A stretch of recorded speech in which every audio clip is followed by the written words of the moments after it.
Very good afternoon to all of you. हम बात करेंगे आज डबल इंटीग्रेशन के बाद मैकाले मेथड की। मैकाले मेथड डबल इंटीग्रेशन का स्मॉलेस्ट पार्ट है। बस इन दोनों में डिफरेंस ये है कि डबल इंटीग्रेशन में हम पूरी इक्वेशन लेके चलते थे इंटीग्रेट करने के लिए। यहाँ पर ऐसा नहीं है। यहाँ पर हमें जिस सेक्शन पे निकालना है बेंडिंग मोमेंट या शेयर फोर्स, हम सिर्फ डिफ्लेक्शन और स्लोप वहीं तक काउंट करेंगे। बस वहाँ पर हम इसे डॉट सी लाइन बना देते हैं ये, ठीक है।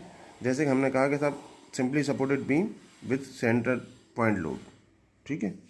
सेंटर पॉइंट लोड लग रहा है डब्लू। तो यहाँ पे दो सेक्शन बनाते हैं हम, बीम को दो सेक्शन में तोड़ लेते हैं, एक AC होगा एक CB होगा। जैसे consider simply supported beam AB of length L carrying, ये सारी बातें लिख ली यहाँ पर। ये सारी जो हमने शो में दिखाया है, पॉइंट सेंटर पे लोड है, एक भी एक लेंथ है, L/2 पे लोड है। अब एक को ओरिजिन माना, एक सेक्शन XX माना हमने। Bending moment any section between A and C। कौन सा? A एंड C, A से लेके C के बीच में हमें बेंडिंग मोमेंट लिखना है। तो MX कितना हो जाएगा? Moment amount. मोमेंट यहाँ पे हम X में लिखेंगे तो क्या होगा? ये लोड सिर्फ, यानी कि W/2, यानी कि RA ये ना, ये फोर्स भाई RA इंटू X। बस तो RA की वैल्यू कितनी होगी यहाँ इस कंडीशन में? W/2। जब bending moment any section between C and B में चलेंगे हम, तो सेक्शन कहाँ आ जाएगा? सेक्शन आ जाएगा हमारा यहाँ पर, फिर ये सेक्शन आ जाएगा, है ना। दूरी यहाँ से यहाँ तक हो जाएगी X, ये X हो जाएगी। तो फिर सेक्शन लिखेंगे तो W/2 RA इंटू X, ऊपर से लोड आ रहा है minus W X minus L/2, ये हमने लिख दिया। तो ये क्वेश्चन होगी सेकंड। तो we can express the bending moment for all the section. हम कितने भी सेक्शन बनाए इसी तरह से हम सारे सेक्शन में बना सकते हैं, ठीक है। ये डॉट लाइन मतलब ये है कि एक सेक्शन यहाँ पर खत्म हो गया, तो जिस सेक्शन में बेंडिंग मोमेंट निकालना है वहीं तक काम करें, बस आगे की ज़रूरत ही नहीं है। ये आसान हो जाता है इससे हमारा मेथड, ठीक है। समझ में आ गई बात? तो एक सेक्शन हमारा ये है AC, एक सेक्शन हमारा है ये वाला CB, ठीक है। CB में W/2 इंटू एक्स, दूसरा माइनस W इंटू एक्स में से L/2 माइनस कर दो तो ये जगह मिल जाएगी इतनी, ठीक है। तो ये हमने किया। तो for any point AC slope and for any point in the section AC stop the dotted line and at any point in the section CB add expression beyond the dotted line. वही वाली बात हमने की कि अगर आपको AC के बीच में कहीं पॉइंट निकालना, शेयर फोर्स निकालना है या सॉरी डिफ्लेक्शन निकालना है, तो यहाँ तक डॉटेड लाइन तक रोक दीजिए AC के बीच में, और आगे निकालना है तो पूरी इक्वेशन ले लीजिए, ठीक है। बस फिर ये इक्वेशन बन जाएगी। तो इसके बाद वही सारा मेथड है जो आप जानते हैं, double integrate the above equation. Double integrate करना है, एक बार ये, फिर एक बार इसके बाद स्लोप मिलेगा, फिर इसके बाद डिफरेंशियल मिलेगा। सवाल कर लेते हैं, ज़्यादा समझ में आ जाएगा।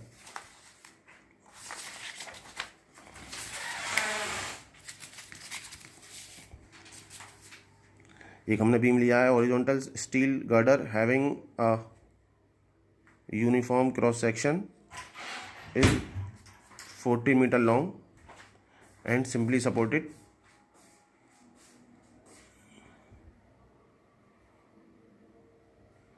इट्स एंड, ठीक है। एक हमने गर्डर लिया है जो शोन फिगर में है, जो सिंपली सपोर्टेड है और दो लोड उस पर लग रहे हैं 12 का और एक, फोकस कर लेते हैं, एक 8 का लग रहा है, ठीक है। यहाँ पर ये लग रहे हैं दोनों लोड, एक 12 का एक 8 का। ए भी 3 मीटर की दूरी पर है, ये 6.5 पर है, इधर से 4.5 मीटर है, ठीक है। Calculate deflection of the beam under the load. हमें लोड पर C और D पॉइंट पर डिफ्लेक्शन निकालना है, ठीक है। E दे रखा है इतना, I दे रखा है इतना। टेक मूवमेंट अबाउट A, पहले A के अबाउट आपने मूवमेंट लिया, तो RB इधर से चलेंगे, RB इंटू पूरी दूरी 14 मीटर माइनस 8 इंटू 6.5 9 और माइनस 12 इंटू 3, ठीक है, इक्वल टू 0। तो RB यहाँ से निकल आया, RB निकल आया, तो RB निकाल लिए। कैसे? दोनों को जोड़ लिए, दोनों से घटा के RA RB दोनों आ गए। Now take as the origin and using the Macaulay method bending moment at any section X at a distance of X from A, ठीक है। हमने एक इक्वेशन लिखी, ठीक है। सेक्शन हम आगे बढ़ाते जाएंगे, पहले यहाँ मानेंगे, फिर यहाँ मानेंगे, फिर यहाँ मानेंगे। तो हमने एक इक्वेशन लिख ली EI MX, यानी कि ये क्या है? ये हमारे पास है MX इक्वल टू कर लेगा। तो पहले क्या आएगा? ये कितना है? 1200 भाई। RA कितना आया? 1200, ठीक है। 8 न्यूटन में करना है हमें सारी चीज़ें, तो न्यूटन में कर लेते हैं। 12 किलो न्यूटन का कितना हो जाएगा? 1200 हो जाएगा। तो सर हम ले एड कहाँ से करके ले रहे हैं? Now take as a origin of the using Macaulay method bending moment at any section हम ले रहे हैं। तो यहाँ से हमने शुरुआत करी 1200 इंटू एक्स, ये हमने करा, प्लस डॉटेड लाइन माइनस, फिर 1200 इंटू एक्स माइनस, ये 3000 mm की दूरी है, ये माइनस कर दी इसमें से, फिर डॉटेड लाइन तीसरा सेक्शन आया माइनस 8000 इंटू एक्स माइनस 9.5, यानी कि 9500 मीटर में चेंज कर देंगे तो नहीं आई समझ में भाई। एम एक्स हमने लिखी है पूरी सेक्शन की, एक बार सेक्शन यहाँ माना, एक बार यहाँ माना, फिर एक बार यहाँ माना, आगे बढ़ाते चले गए। आर ए इंटू एक्स, तो आर ए की वैल्यू माना 1200 इंटू एक्स, ठीक है। और नीचे वाले को माइनस लिया तो ऊपर वाला प्लस लेंगे, ऊपर वाला फिर 1200 ऊपर न्यूटन में चेंज कर दिया किलोमीटर को, 1200 इंटू एक्स। अगर यहाँ सेक्शन है तो एक ये हमें ये दूरी चाहिए एक्स माइनस 3000, 3 मीटर और 3000। अगर यहाँ चाहिए तो प्लस 8000 इंटू ये 9.5, 3 और 4.5 एक्स माइनस 9500, ठीक है। तो इंटीग्रेटिंग द इक्वेशन, इस इक्वेशन को इंटीग्रेट किया हमने एक बार इंटीग्रेट किया, उसी तरह से हम जैसे करते हैं। फिर ये डिवाई बाई डी एक्स मिल गया, डिवाई बाई मतलब ये किसकी इक्वेशन है, ये इक्वेशन है स्लोप की। इंटीग्रेटेड अब इक्वेशन अगेन दोबारा फिर इंटीग्रेट किया इसको, तो दोबारा जब इंटीग्रेट किया तो वाई मिल गई। वाई क्या चीज़ है, वाई है डिफ्लेक्शन। तो फिर दोबारा से इंटीग्रेट की तो दो इसमें कांस्टेंट मिल गए हमें, C1 और C2 की फॉर्म में, ठीक है। पहले वाले में C1 था, इसमें C2 हो गया। वही प्रोसेस है, बस चेंज हो गया, अब सेक्शन वाइज हो गया। इसमें सेक्शन वाइज इसलिए बनाया हमने कि अब हमें जिस पॉइंट पे भी सेक्शन में मोमेंट चाहिए, सॉरी डिफ्लेक्शन चाहिए, स्लोप चाहिए, हम उसी सेक्शन तक इस्तेमाल करेंगे, उसी डॉटेड लाइन तक इक्वेशन को इस्तेमाल करेंगे, पूरी इस्तेमाल करने की ज़रूरत नहीं है। ये सवाल शॉर्ट हो जाता है। तो ये बन गई आपकी सब डिफ्लेक्शन की इक्वेशन। इसमें वाई आ गया, पहले वाली में स्लोप था। We can the X equal to 0, Y equal to 0, then C2 equal to 0। अगर एक्स इक्वल टू 0 कर दें हम, एक्स इक्वल टू 0 यानी कि यहाँ एक्स इक्वल टू 0 कर दें हम, एक्स की वैल्यू ले नहीं कुछ भी, ए पॉइंट पे क्या होगा, सिंपली सपोर्ट पे डिफ्लेक्शन 0। एक्स इक्वल टू 0 कर दें अगर आप, डिफ्लेक्शन 0, देन C2 भी आपको 0 मिल जाए। इस इक्वेशन में रख के देखिए आप, C2 आपको 0 मिलेगा। Then X equal to 1400 mm, और वहाँ से अगर एक्स आप बराबर रख दें कितना, बी पॉइंट पे पूरी 14 मीटर का 14000 mm, तो भी आपको डिफ्लेक्शन 0 मिलेगा, क्योंकि ए पी पॉइंट पे और बी पॉइंट पे डिफ्लेक्शन 0 होता है, तो तब भी 0 मिलेगा। वहाँ से आपको आप कौन सी वैल्यू में रख देंगे, फिर दोबारा इसमें रखेंगे तो आपको मिल जाएगी फिर C1। तो C1 C2 की वैल्यू आ गई, substitute the value of C1 and C2। C1 की वैल्यू रखी है, C2 की वैल्यू मिली है, तो this is the required equation of, ये C1 C2 की वैल्यू आपने इस इक्वेशन में रख दी तीसरे में। तो ये आपको ये स्लोप पूछा ही नहीं था, डिफ्लेक्शन ही पूछा था, तो एक बार वाई से भी मिल गया डिफ्लेक्शन, ठीक है। वाई से बनेगा ये रिक्वायर्ड, जब C1 C2 की वैल्यू रख दी इसमें, तो ये इक्वेशन बन गई, ये वाली C1 C2 की वैल्यू रखने के बाद ये इक्वेशन बन गई। तो this is the required equation of deflection, deflection की इक्वेशन बन गई। तो आपको डिफ्लेक्शन कहाँ का निकालना है, रिक्वायर्ड इक्वेशन बन गई है अब C1 C2 की वैल्यू रखने के बाद।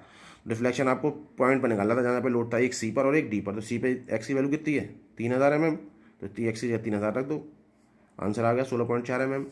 और similarly deflection at point D पे कितनी है, 9500 mm, वहाँ रख दो, तो वाई डी पे डिफ्लेक्शन आ गया। बहुत सिंपल क्वेश्चन है बस। अब देखिए इसमें क्या फ़र्क है, इसमें फ़र्क ये है बस कि जब आपको ज़रूरत पड़ रही थी कहाँ तक, डिफ्लेक्शन आपको C पॉइंट पर निकालना था, तो C पॉइंट कहाँ है, C पॉइंट कहाँ था, पहले सेक्शन में था, तो सिर्फ पहले सेक्शन तक ही आपने इस्तेमाल करा। देखिए इक्वेशन सिर्फ 2 सेक्शन तक इस्तेमाल करी आपने, तीसरी सेक्शन छोड़ दिया। क्यों छोड़ दिया, क्योंकि हमें आगे काम ही नहीं है। और जब इस सेक्शन पे आए D पर, तो D में तीनों सेक्शन का इस्तेमाल कर लिया, यानी कि जिस सेक्शन में काम कर रहे हैं वहीं तक के सेक्शन की इक्वेशन लिखेंगे। डॉटेड लाइन का मतलब ये है स्टॉप हो जाइए, ये है वाई डी, समझ लीजिए बात को, ठीक है। ये 2 सेक्शन है हमारे पास, ये सेक्शन एक है बस।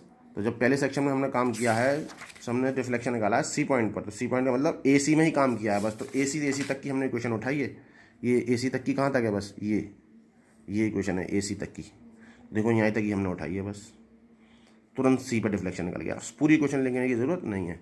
और जब हमने काम किया कहाँ पर, D पर, तो D पर कहाँ तक रखेंगे, AC और CD 2 सेक्शन लेंगे।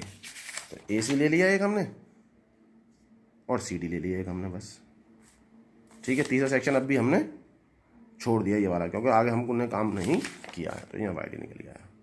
थैंक यू, आई होप आपकी समझ में आया हो। अब एक सवाल और है, इसके साथ में नोट्स प्रोवाइड किए, नोट्स में आप देख सकते हैं। Thank you.